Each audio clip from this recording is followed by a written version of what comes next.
Rádio Piauí. Opa! Eu sou José Roberto de Toledo e este é o Luz no Fim da Quarentena, uma produção da revista Piauí.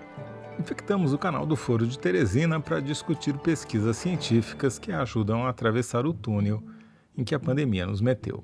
Se sortearmos 400 adultos que moram na cidade de São Paulo e testarmos o sangue deles, em 100, ou seja, 1 em cada 4, vai ter anticorpos contra o SARS-CoV-2. Foi isso que a quarta fase da enquete sorológica que um grupo de pesquisadores da USP, do Laboratório Fleury e do Ibope Inteligência constataram. 26% dos paulistanos já foram infectados pelo novo coronavírus, principalmente os mais pobres, os menos escolarizados e os moradores da periferia da cidade. Entre os mais desfavorecidos, a prevalência do vírus passa de 30%. É de 1 em cada 3. E essa taxa não para de crescer. Saber qual é a prevalência do vírus é especialmente importante para subsidiar os governantes que vão precisar decidir quando e como vacinar os seus cidadãos. Uma prevalência alta pode até ajudar. Fernando Rainer explica como. Dr. Fernando Rainer, então vocês chegaram numa conta alta, né? Chegaram à conclusão de que 1 em cada 4 paulistanos já esteve em contato íntimo com o SARS-CoV-2, é isso? Na verdade, vocês lembram desse estudo, né? O objetivo é você saber o número de pessoas que já foi infectada pelo vírus na cidade de São Paulo. E como a grande maioria das pessoas infectadas, depois de um certo tempo, produz anticorpos, o que a gente faz, a gente escolhe randomicamente pessoas na cidade, a gente sorteia distritos censitários, que é gerar uma rua, um pedaço pequeno. Nesse caso, a gente sorteou 152 setores censitários e dentro dos setores censitários, 8 residências em cada setor. E dentro de cada residência, a gente convida todo mundo a doar sangue para ser testado. Então, na verdade, são 1.129 amostras separadas naquelas 2 grandes áreas. A metade da cidade que tem renda maior e a metade da cidade que tem renda menor. E quando você analisa o sangue dessas pessoas, o que a gente descobriu é que 26,2%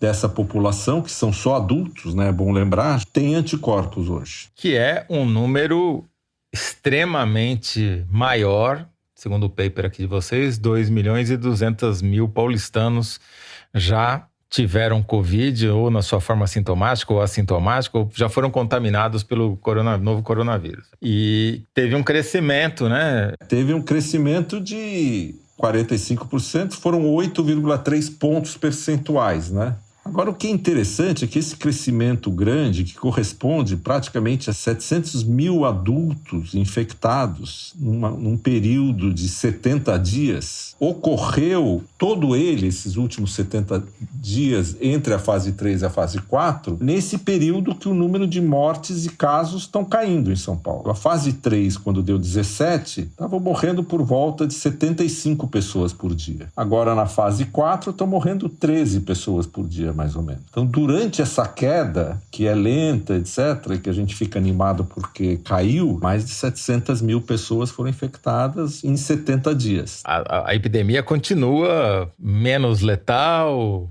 talvez as pessoas menos preocupadas, você vê pela quantidade de pessoas em bares e restaurantes, por exemplo, mas ela continua aí, à espreita. E o interessante é que esse número é o dobro da estimativa da prefeitura, que é feita com esses testes rápidos. A prefeitura mediu com os testes rápidos da ordem de 13%, e a gente tem 26%. A diferença agora ficou muito grande. Então, na verdade, o que esse número indica é que nós temos 26% de pessoas já contaminadas na hora que a cidade entrou na fase verde. E todas as medidas, por exemplo, você fala, vamos abrir escola, não vamos abrir escola. Imagina, com 13% infectado não dá para abrir escola. É muito arriscado, é só 13% infectado. Agora precisa decidir, e se com 26? Também é pequeno ou já dá para criar um pouco de coragem, né? E outra coisa que isso tem que ser pensado é que se for só 10, 13%, provavelmente essa queda que nós estamos vendo em São Paulo, que é real e já vem acontecendo há vários meses, provavelmente é explicada porque a gente está usando máscara, fazendo distanciamento social, etc. Quando esse número é 26, alguma coisa desse tipo, é muito provável que uma parte dessa queda é porque o vírus já está tendo mais dificuldade de se espalhar em São Paulo, entendeu? Além disso, esse número, se você pegar entre a metade da cidade mais pobre, esse número não é 26%, é 30%. E na área mais pobre mesmo chega a 33%. Entre as pessoas que estudaram até o fundamental, então, ou seja, ou que não estudaram ou fizeram uma parte do fundamental, isso é 35% da cidade de São Paulo são pessoas com esse nível de educação. Entre essas pessoas, a prevalência é 35,8%. É mais do que 1 em 3. Aí você compara para até fundamental 35,8%, ensino superior 16%. Entre os pretos e pardos é 31%. Então, claramente, não só o pessoal que tem mais dinheiro, mas que tem mais ensino e é branco, está conseguindo se proteger melhor. Não pega transporte público, né? Pode trabalhar em casa, pode ter teletrabalho, esse tipo de coisa, não tem facilidades, não é isso? Eu acho que do ponto de vista do nosso estudo, isso mostra que a diferença que a gente vem detectando entre as pessoas mais ricas e as mais pobres ainda é muito grande. Ou seja, o vírus ainda não está conseguindo entrar nas áreas mais ricas da cidade, né? Na verdade, se você levar em conta as pessoas de nível superior, aí, que são praticamente 1 em cada 4 paulistanos, a grande maioria, 84%, é vulnerável ao vírus. Quer dizer, vai sair aí no fim de semana para jantar, toma cuidado, né? Então, o que a gente vê é que realmente o vírus se espalhou muito mais na área mais pobre da cidade, ainda está se espalhando mais lentamente na área mais rica, mas o número como um todo é muito alto, entendeu? E você chegou nesse número durante o período de queda. Então as pessoas se iludem que enquanto está caindo o caso, você olha na televisão, está caindo o número de casos. Tudo bem, o número de casos por dia está caindo, mas ele é tão alto que eles vão somando. Entre a fase 3 e a fase 4, que foram 73 dias, caiu o tempo todo. E mesmo assim, a soroprevalência na cidade de São Paulo cresceu 8 pontos percentuais, de 17,9 para 26,2. Se nos últimos 73 dias aumentou 46% a prevalência na cidade, vamos supor que essa taxa ficasse estável. Daqui a 2 meses, ou 73 dias, 2 meses e meio, qualquer coisa assim, você teria quase 40%, teria 38% da população adulta da cidade já com anticorpos para o SARS-CoV-2.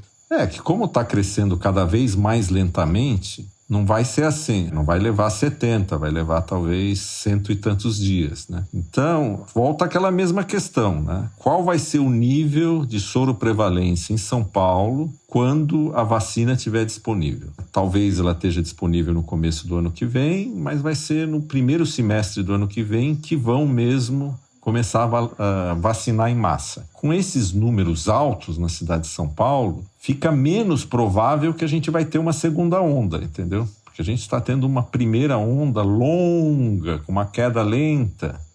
Então, assim, o que você acha que é o futuro que nos aguarda na cidade de São Paulo? A gente pode ter uma segunda onda, já que entramos na fase verde, já que as pessoas voltaram a frequentar bares e restaurantes, agora até cinema está aberto. Só não abre uma coisa em São Paulo, né? 2 coisas, escola e parque ao sábado e domingo. Eu não consigo entender, porque se pode abrir cinema, que é um lugar fechado, com ar-condicionado, mas deve ter alguma razão científica que eu desconheço. Eu também desconheço. Precisa de um cientista político para entender essa daí, né? Acho que é um economista, né? Eu acho que ninguém ganha dinheiro com o parque, então não tem pressão, né, para abrir. Mas O que pode acontecer em São Paulo é difícil de saber. A questão agora é o que vai acontecer pelo fato de a gente ter entrado na fase verde, né? Será que a gente vai ter um pequeno segundo pico ou esse primeiro pico vai se prolongar ainda mais? E se ele se prolongar ainda mais, aonde que a gente vai estar em termos de soroprevalência quando a vacina chegar?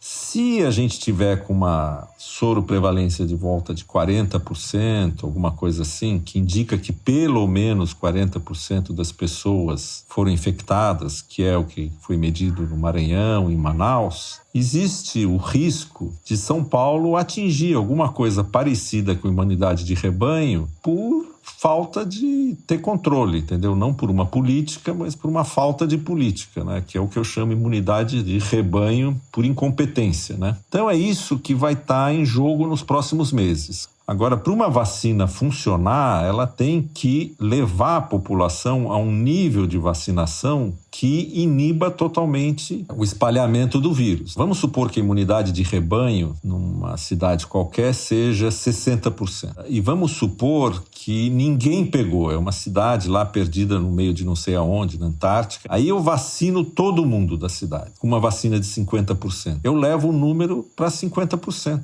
Ainda vai ter transmissão e vai ter que continuar tomando cuidado, etc, né? Por isso que as pessoas e os órgãos internacionais estão falando, no mínimo 50%. Uma vacina tem que ser no mínimo 50%. Porque aí você pega uma cidade como São Paulo, que vamos supor tenha 50% das pessoas já contaminadas quando você começa a vacinação. Se você vacinar todo mundo da cidade, você só imunizou 25%.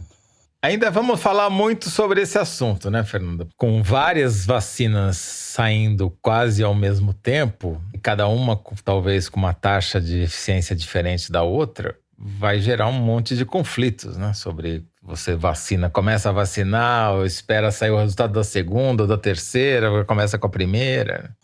Vamos supor que eu seja o governador do estado de São Paulo, ou o prefeito de São Paulo. Aí a primeira vacina que sai é 50%.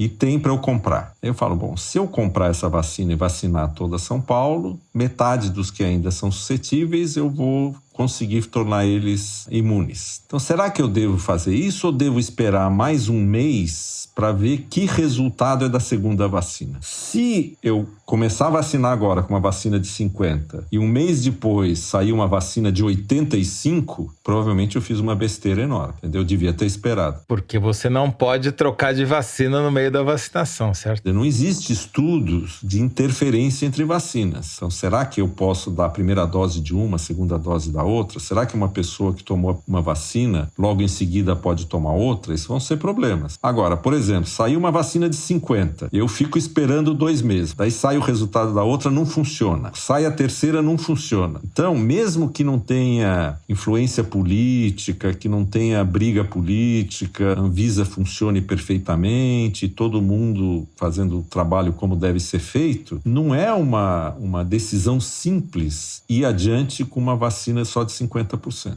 Sem dúvida nenhuma. Agora, esse número que vocês descobriram dos 26% de prevalência na cidade de São Paulo, ele é fundamental para tomar essa decisão, né? É uma estatística triste, mas quanto maior a porcentagem de pessoas já infectadas uma cidade tiver, mais eficiente vai ser a vacinação. Ou você pode tolerar uma vacina pior.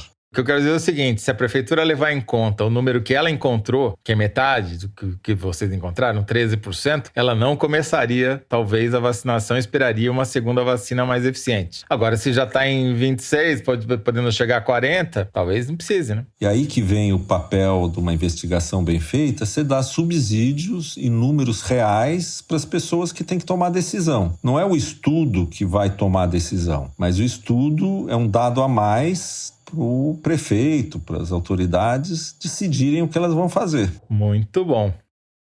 Doutor Fernando, muito obrigado mais uma vez aí pela sua iluminação nesse túnel. Não nos deixe sós. Tudo bem, Toledo.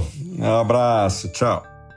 Este foi Fernando Rainer, professor titular de Bioquímica da Universidade de São Paulo e cientista residente do nosso podcast. O link para o estudo citado aqui você encontra na página do Luz no Fim da Quarentena no site da Piauí. Entre no revistapiauí.com.br e clique em Rádio Piauí, logo ali em cima, na barra de navegação. A produção e edição do Luz no Fim da Quarentena são da Mari Faria. O João Jabassi mixa e finaliza os episódios. Emily Almeida faz a distribuição nos tocadores e nas redes sociais. A identidade sonora é da Mari Romano. A identidade visual é da Paula Cardoso. E o Motion Graphics é da Renata Buono. Eu sou José Roberto de Toledo. Até o próximo Luz no Fim da Quarentena. Tchau.